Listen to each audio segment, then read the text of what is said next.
Assalamualaikum warahmatullahi wabarakatuh. Pernahkah kalian berkunjung ke Yogyakarta? Atau mungkin kalian justru berasal dari Yogyakarta? Kalian mungkin sudah tahu bahwa kota ini sering disebut sebagai kota pendidikan, kota seni dan budaya, serta kota yang bersejarah. Nah, pada kesempatan kali ini, kita akan mengenal salah satu tokoh penting dalam sejarah bangsa Indonesia.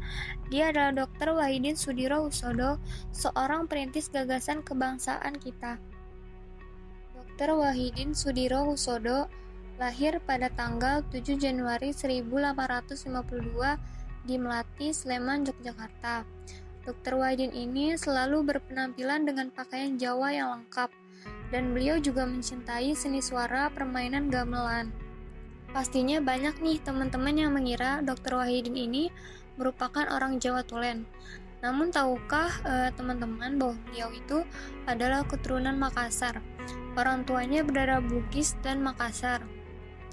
Darah Makassar dalam diri beliau berasal dari bangsawan Makassar. Dr. Wahidin Sudirohusodo menyelesaikan pendidikan sekolah dasarnya di Yogyakarta dan ILS yang berada di Yogyakarta juga. Kemudian beliau melanjutkan studinya ke sekolah Dokter Jawa atau dikenal juga sebagai Stovia yang berada di Jakarta. Setelah berhasil menjadi dokter, Dr. Wahidin kembali ke Yogyakarta untuk mengabdi kepada rakyat. Beliau memiliki keinginan untuk meringankan beban rakyat melalui profesinya yaitu sebagai dokter, dengan cara tidak pernah meminta bayaran sedikit pun. Hal tersebutlah yang membuat Dr. Wahidin sering bergaul dengan rakyat kecil, sehingga Dr. Wahidin bisa melihat secara langsung bagaimana dampak penjajahan Belanda, kesengsaraan hidup dalam masa penjajahan, terutama apa yang dirasakan oleh rakyat miskin. Setelah itu, Dr. Wahidin pun bercita-cita untuk membebaskan penderitaan rakyat akibat penjajahan Belanda. Salah satu caranya adalah melalui pendidikan agar rakyat diberikan kesempatan seluas-luasnya untuk menempuh pendidikan di sekolah agar rakyat menjadi cerdas dan mampu untuk melawan penjajah melalui bekal ilmu yang diperolehnya.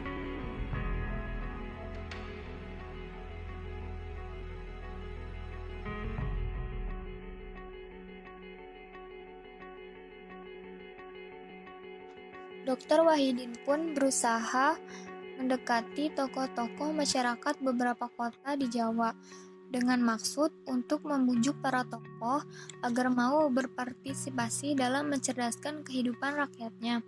Kemudian Dr. Wahidin mengajak para tokoh tersebut untuk menyisihkan sedikit uang mereka yang nantinya akan digunakan untuk menolong pemuda-pemuda yang mempunyai kecerdasan tetapi tidak mampu melanjutkan sekolahnya karena faktor ekonomi. Akan tetapi gagasan Dr. Wahidin tersebut kurang mendapat sambutan dari para tokoh.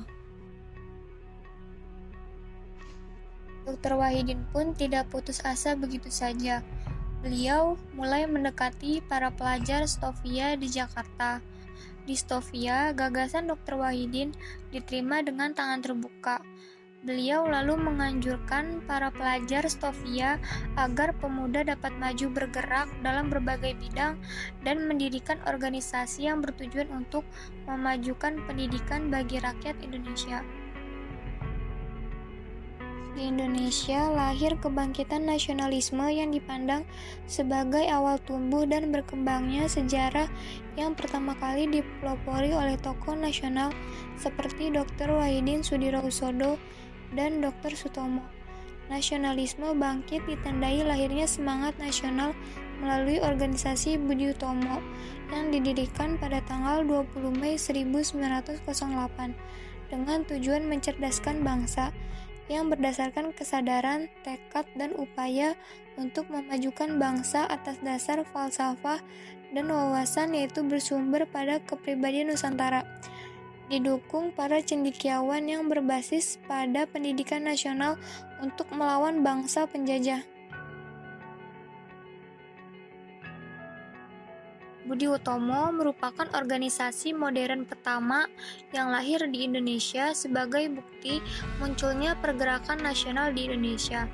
Tampaknya pidatonya dapat diterima oleh kawan-kawan muda Sofia. Sutomo dan teman-temannya mendirikan Budi Utomo di sebuah ruang kelas yang biasanya dipakai untuk mempelajari anatomi tubuh manusia.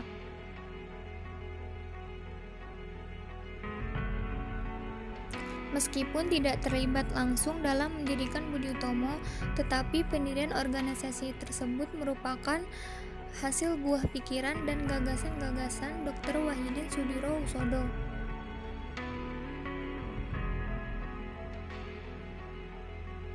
Pada kongres pertama Budi Utomo, yaitu pada tanggal 3-5 Oktober 1908, Dr. Wahidin Sudirohusodo terpilih menjadi wakil ketuanya. Sosok Dr. Wahidin yang mempertahankan misi Budi Utomo yaitu untuk konsisten mengumpulkan dana pendidikan bagi kaum muda dari golongan tidak mampu. Misi Budi Utomo tersebut terbukti sangat berguna bagi rakyat Indonesia, terutama dari golongan tidak mampu. Karena baik dulu ataupun sekarang, hal tersebut digunakan oleh pemerintah. Sekolah bahkan kuliah bisa menggunakan hak tersebut. Sekarang itu disebutnya dengan bidik misi. Bidik misi ini tidak hanya digunakan untuk memasuki perguruan tinggi negeri, bahkan ketika kita memasuki perguruan tinggi swasta pun mendapatkan peluang yang sama.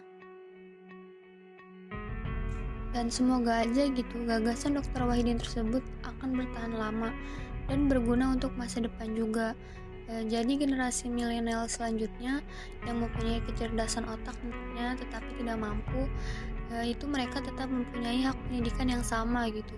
Bisa berkuliah tanpa takut dengan biaya.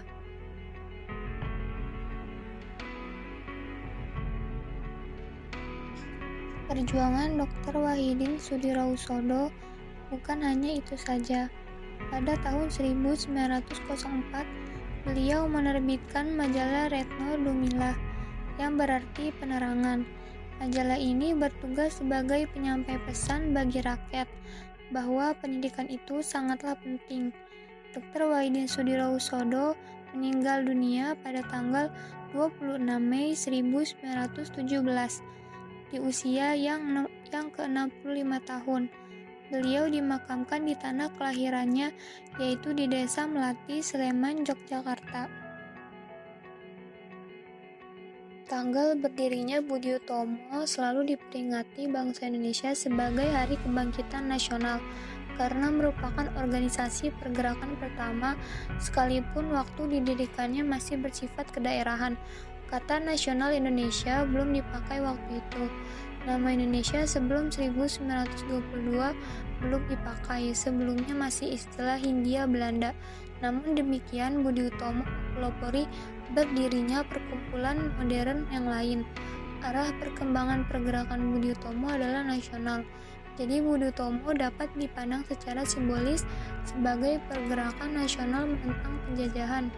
Pengertian kebangkitan nasional dalam kaitannya dengan berdirinya Budi Utomo yaitu mengandung unsur simbolis, karena Budi Utomo juga melambangkan bangkitnya nasionalisme mahasiswa maupun pelajar sebagai pelopor pergerakan seperti terjadi di luar negeri, misalnya di Jerman setelah Kongres Wina.